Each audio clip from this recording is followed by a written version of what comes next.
tanggapan seperti apa Bang mungkin? Ya, hari Mengenai ini eksepsi ditolak ya. di eksepsi ditolak, Bang.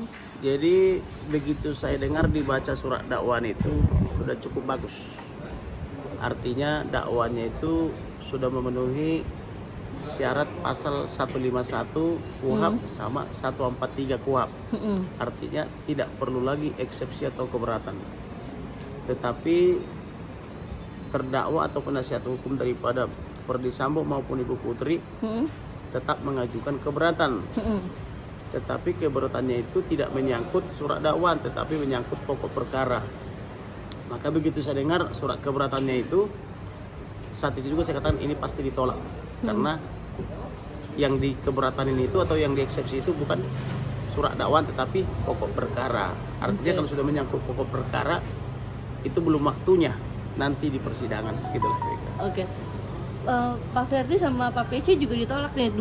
Bu PC juga nih. Ditolak juga Ya. dua-duanya. Gimana Karena Bang sudah? Surat dakwaan itu kan kenapa saya katakan tadi menyangkut pasal 151 artinya dugaan tindak pidana pembunuhan terencana itu kan di Polres Jakarta Selatan atau tepatnya di Duren 3. Maka secara hukum Pengadilan Negeri Jakarta Selatan berwenang mengadili atau majelis hakim dari PN Selatan berwenang mengadili. Itu menyangkut pasal 151 KUHP. Kemudian menyangkut pasal 143 KUHP. Dakwaan sudah dibuat secara formal, sudah memenuhi syarat secara formal ya, yaitu dengan diberi tanggal, identitas daripada para terdakwa dengan jelas, berikut dengan masa penangkapan penahanan, dan juga ditandatangani oleh jaksanya. Jadi secara formil sudah terpenuhi. Secara material, uraian surat dakwaan itu sudah CJL. C itu cermat, J-nya jelas, L-nya itu lengkap. Jadi sudah cermat, jelas dan lengkap menyangkut peristiwa dugaan tindak pidana pembunuhan terencana dengan menyebut waktu dan tempat tindak pidana itu dilakukan di mana kan gitu. Jadi artinya surat dakwaan itu sudah sangat terang benderang. Jadi mereka itu sebetulnya mengajukan keberatan itu hanya buang-buang waktu aja dan mencoba memframing bahwa seolah-olah ada peristiwa lain yang sudah di SP3 oleh penyidik Bareskrim Polri, yaitu dugaan pengancaman pembunuhan dan dugaan pelecehan yang sudah di SP3. Kemudian mereka mencoba menggeser tempat kejadian perkaranya dari Duren 3 menjadi ke Magelang. Tetapi celakanya mereka tidak pernah membuat laporan polisi lagi selain yang sudah di SP3. Oleh karena itu tidak sepatutnya mereka terus-menerus mengucapkan pelecehan atau pemerkosaan kalau tidak disertai bukti, apalagi tidak dilaporkan ke polisi. Oke, Bang, pihak keluarga iya udah mendengar Bang pihak keluarga almarhum tentang Dan keluarga kan semua sekarang di sini. Saya datangkan dari Jambi. Nah, mereka ya cukup senang karena surat keberatannya ditolak kan gitu. Ada Minggu depan katanya jadi saksi Bang. Ada kemungkinan besok juga saksi tapi belum dipanggil oleh jaksa. Jadi karena kemarin belum ada keputusan dari jaksa apakah jadi sidang besok obstruction of justice hari Kamis sama hari Senin. Jadi sampai dengan hari ini 11 saksi yang dari Jambi masih saya tahan di Jakarta. Oke. Bang, ada dugaannya PSI ikut menembak. Memang informasi itu ada. Saya kan tidak melihat, tidak mendengar, tidak mengalami. Tetapi saya berdasarkan informasi kan mengusut kan, di mana mereka awalnya mengatakan ini peristiwa tembak menembak, tetapi saya dapat informasi yang lain, akhirnya terbongkar lah kan. Jadi informasi itu sifatnya informasi intelijen. Kenapa saya katakan intelijen? Karena memang bersumber dari intelijen juga. Sebagian dari anggota Polri yang masih aktif, sebagian dari yang sudah pensiun, sebagian dari anggota BIN, sebagian lagi itu dari informasi lain.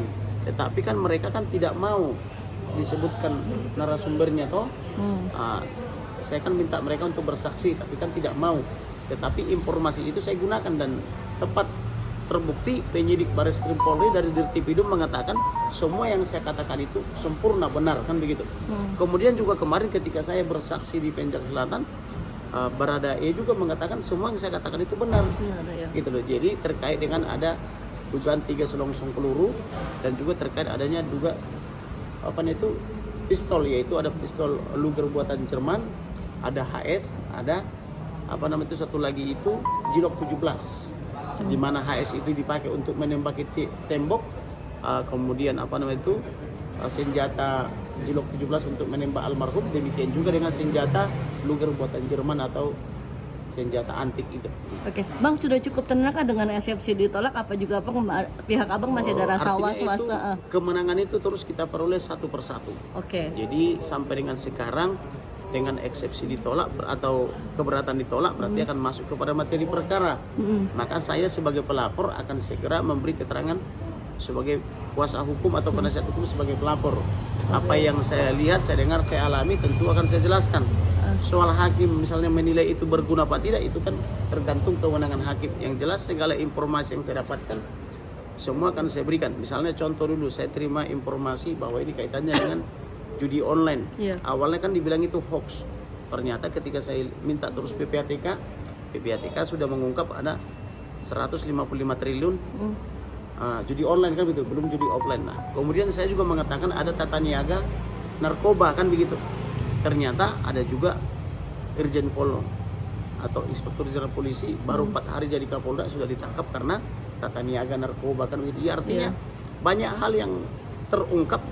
Cuma formalnya begini, formalnya informan ini tidak mau diungkap namanya. Ada juga yang pakai nama apa itu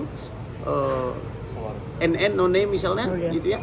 Ada juga yang bikin apa namanya itu, dia kirim WhatsApp misalnya data tapi dia nggak pakai menampakkan wajah, tetapi misalnya cuman wayang gitu loh. Jadi bagaimana kita mengajukan itu jadi saksi kan? Paling yang ada nomor ininya, nomor pengirim datanya. Itu pun mereka juga bertanya ke saya, Bang bisa nggak dirahasiakan? Kalau bisa saya kirim informasi kan gitu. Nah karena saya sudah berjanji merahasiakan, tentu selamanya juga saya rahasiakan. Tetapi informasi itu saya gunakan kan begitu. Gitu loh kira-kira. Bang,